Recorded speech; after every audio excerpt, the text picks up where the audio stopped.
Ronnie Romero, welcome to On the Road to Rock. It is great to have you, my friend. How are you?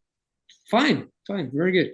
Well, Ronnie, I just got to get this out of the way because you're from Chile, and I hold Chile in such high regard. My high school girlfriend was a foreign exchange student from Coipapu, Chile. How about that? Oh, great, that's great. And guess what? She was what is it about South America? She's from Chile, and she knew all the great metal bands. She knew Maiden, she knew Priest, she knew Metallica. The South Americans, man, they know where the true metal is. They know all about it. Yeah, absolutely. They're huge in South America. Yeah. Absolutely. Well, Ronnie, it's a great time for you. You're getting ready to release your new solo album, Too Many Lies, Too Many Masters. And I just got done listening to the whole thing. It is absolutely tremendous, Ronnie. This album is amazing. Thank you very much. What was this like? You recorded this with several great musicians. Talk about some of them because, gosh, you got Andy C on drums, Jose Rubio guitar, Francisco Gil, Javier Garcia. How did you get all these guys together? They're all friends of mine, and we worked together before. So for me, that's a plus, and it was very important also because I really want to have this like organic, old-fashioned band sound. So that's for me that means that we need to be all together working face to face in the same room. Something like sadly doesn't happen very often nowadays.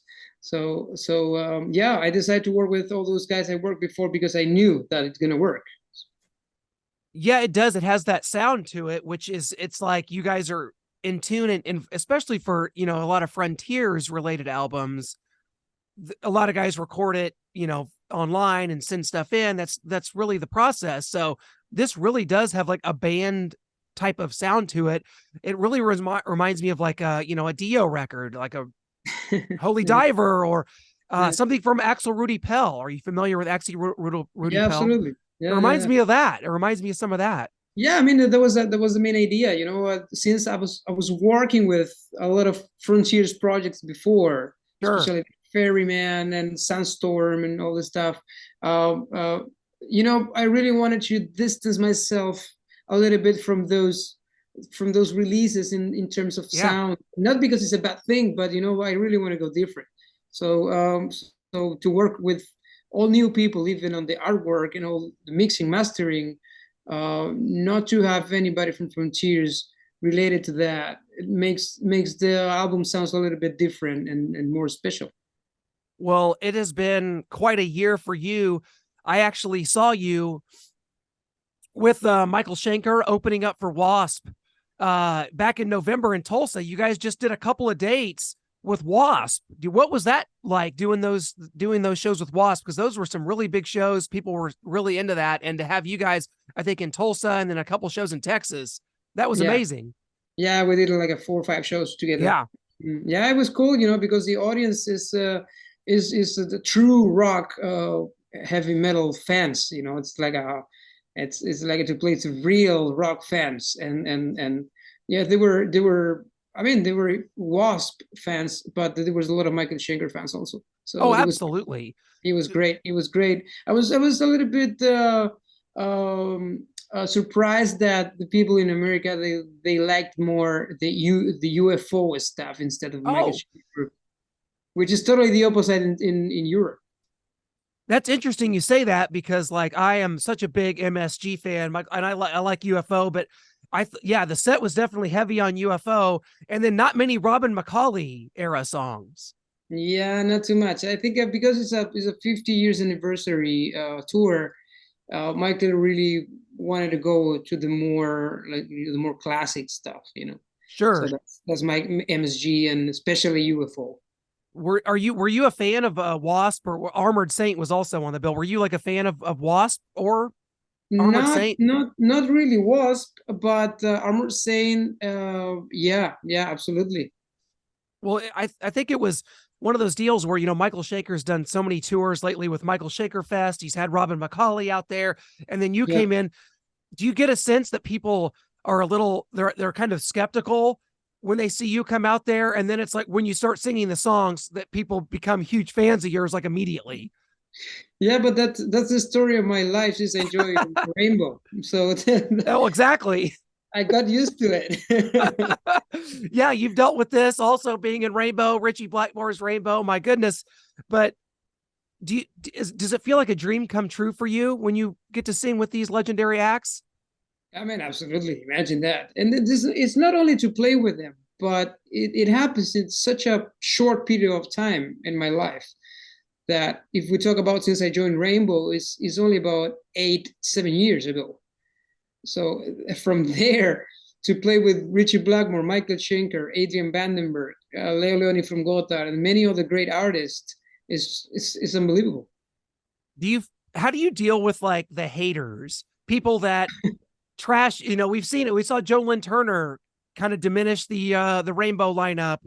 People online like, this isn't Robin McCauley, this isn't Gary Barden, or other Michael Shaklers. How do you deal with that? You're just such a nice, affable guy. So what's it like trying to deal with that? Well, obviously, you need to get used to it. There was a time, I'm Yeah. not gonna lie, when, especially at the beginning, where it was really hard because there was something new for me. That the people, it was so invasive on your life, not only the professional side, but even on the personal side. This is an invasion of your life, because the people is talking about you, good things and bad things. Then you learn, obviously, is part of the criticism, it's going to be there. It's part of the business. It's okay to me in terms of when the people say, I like your music, I don't like your music, or I like you as a singer, or either I don't like you. That's pretty much okay. I can live with that. But what I don't like, it's when the people step in some issues that they shouldn't, like especially the personal side of you. And they think they can have a word on how are you, if you are this kind of person or that kind of person, that kind of stuff. I don't like it too much, but you get used to it and you learn how to deal with it. And another thing that you do is when people hear the songs, when they hear you, it's people are blown away. And I think that's what's great also about releasing solo material, Too Many Lies, Too Many Masters in this case, which is out September 15th, is that you're able to establish your own career as well. Do you think that's important as well, to be able to step away from these bands and to do your own thing, and that you get a lot of respect for doing I that think as well? Yeah, I think it was the moment to validate, or to put on the table my value as a musician, as a real musician, not only playing with other people or singing other people's songs. So it's just, I'm not just singing Rainbow or Michael Schenker or whatever. I'm just facing this by myself, singing my own songs, working my own material.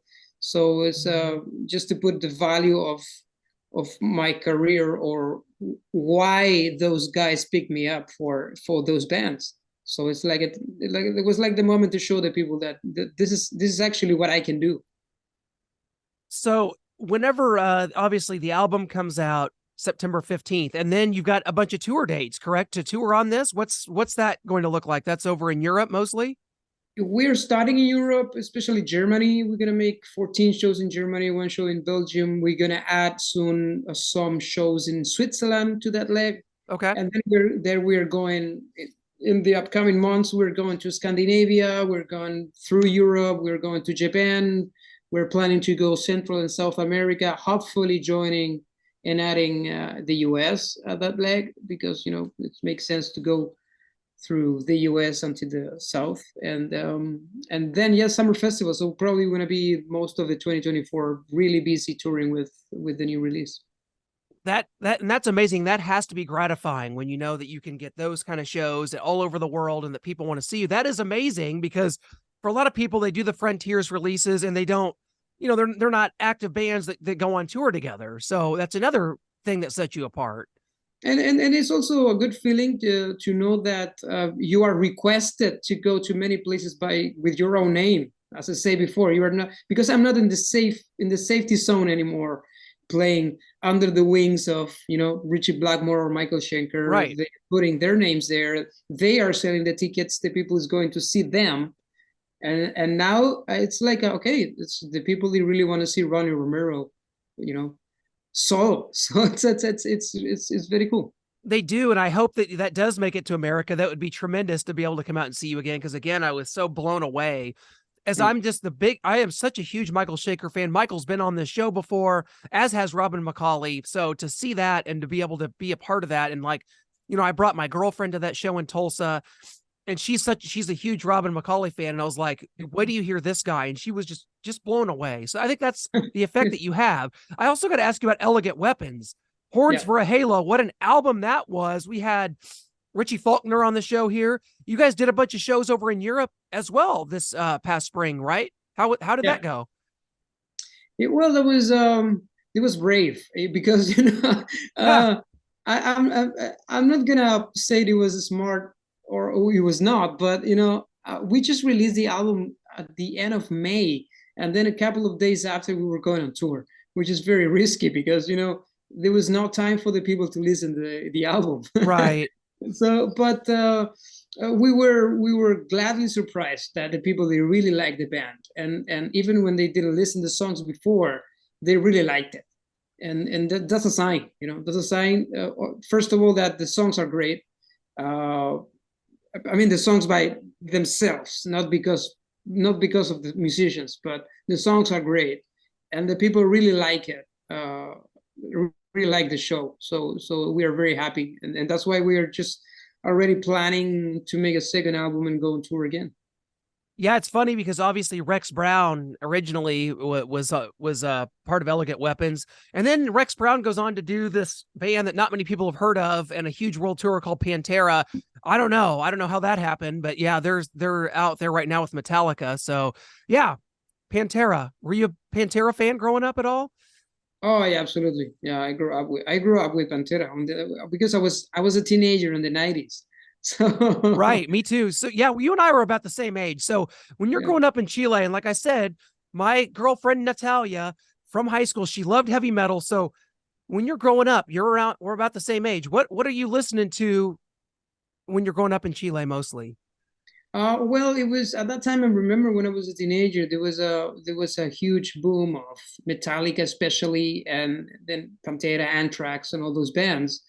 There was Pearl Jam around also, but for me it was a little bit different because I come from a family of musicians, and Okay. especially my father, rest in peace. He was a huge fan of American rock bands. Wow. So I grew up listening Boston, Kansas, Eagles, Creedence, Clearwater, and all those bands. So I was a little bit atypical for me. I was the freaky guy on school because everybody was listening Metallica, Nirvana, Pearl Jam, that kind of stuff, and I was listening Stevie Ray Vaughan. It was a little bit weird. That's awesome. Do you remember what the first concert you ever went to was? Well, that's the funny thing because uh, I mean, technically, I didn't been there because I was not allowed for my age. It was at that time, if you were not, if you were under 18, you were not allowed to get in the venue. But I was listening from the outside. It was a Rainbow show. Wow. Yeah. So you were listening on the outside. Do you remember the first time you actually were able to go inside? What that was? Yeah, it was a kind of a, I don't remember if they call it Monsters of Rock, but it was a festival in Santiago. It was playing Motorhead, Whitesnake, and Wow. I think it was Judas Priest also. Amazing. Wow. Yeah, So what an upbringing, and what a way to be introduced to all these bands. That is, yeah. I always love to hear people's journeys and how they got it. So, I mean, at what point did you realize that, okay, I love this music, I love these bands, but that you had the voice to go along with it? At what point did you realize that you had that kind of powerful voice? I in a very early age, because it was funny that we put a band together with my schoolmates when we were like 14, 15 years old, and since we were having this background of music by our parents, my best friend in school, his father, he was listening Pink Floyd and all those bands, and I was coming, as I told you before, with my father listening American rock bands. Then this guy introduced me to Led Zeppelin, Deep Purple, and all those classic bands, and we put a band together. it was a guitar player, and say, okay, I'm gonna sing, and and it was pretty successful in the way that we were probably 16 years old, and we were playing in a club every Sunday, every Saturday night Wow. for, I think it was around 10 or 20 bucks per night at that time. uh, and uh, and it was like a motorbike club. So the guys there, they were so happy that you have a bunch of teenagers playing Jimi Hendrix, Led Zeppelin, Creedence, Eagles, and all those classic bands, you know. And then I realized that Yeah. I could sing most of them. It was really easy to me to sing a different kind of bands, you know, the Beatles also, and many others. That is tremendous. I love that story. As we kind of wrap up here and back to the album, it's Too Many Lies, Too Many Masters. The album cover itself, man, you know, I'm a visual person. So when I was growing up, if I saw like an album that just blew me away, it's like I had to have it. So this album cover really does that. Tell me about the album cover and kind of how Yeah, that came about. we really want to have the impact of a nice visual cover, because you know that's very important, as you say, because I'm still the kind of a guy who go to the record store, Right. and many of the things that when you're looking for, and you're just doing a research, and then suddenly you see like a nice cover, and it gets your attention. So Yeah. that's for me very important. Sadly, it's not like that anymore because of the socials and all the stuff, and streaming and all the stuff. But anyway, I really want to have that. And since the direction of the album in terms of music was about Ronnie James Dio solo career kind of stuff, I was like, okay, um, I really want to have something like similar like that. And I was looking the cover of Last in Line, and Yeah. actually we're using the kind of the same colors, and Yep. and you know you have this big figure in the back like ruling everybody in the scene. So there was a kind of a tribute to that artwork.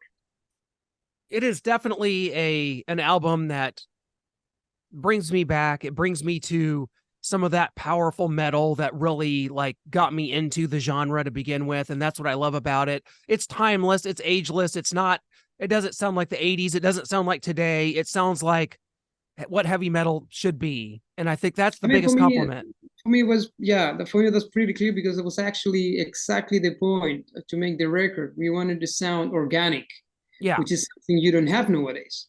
Uh, because of technology, you can record an album at home with your laptop, or you can record here in Bucharest while the guitar player is in Sweden.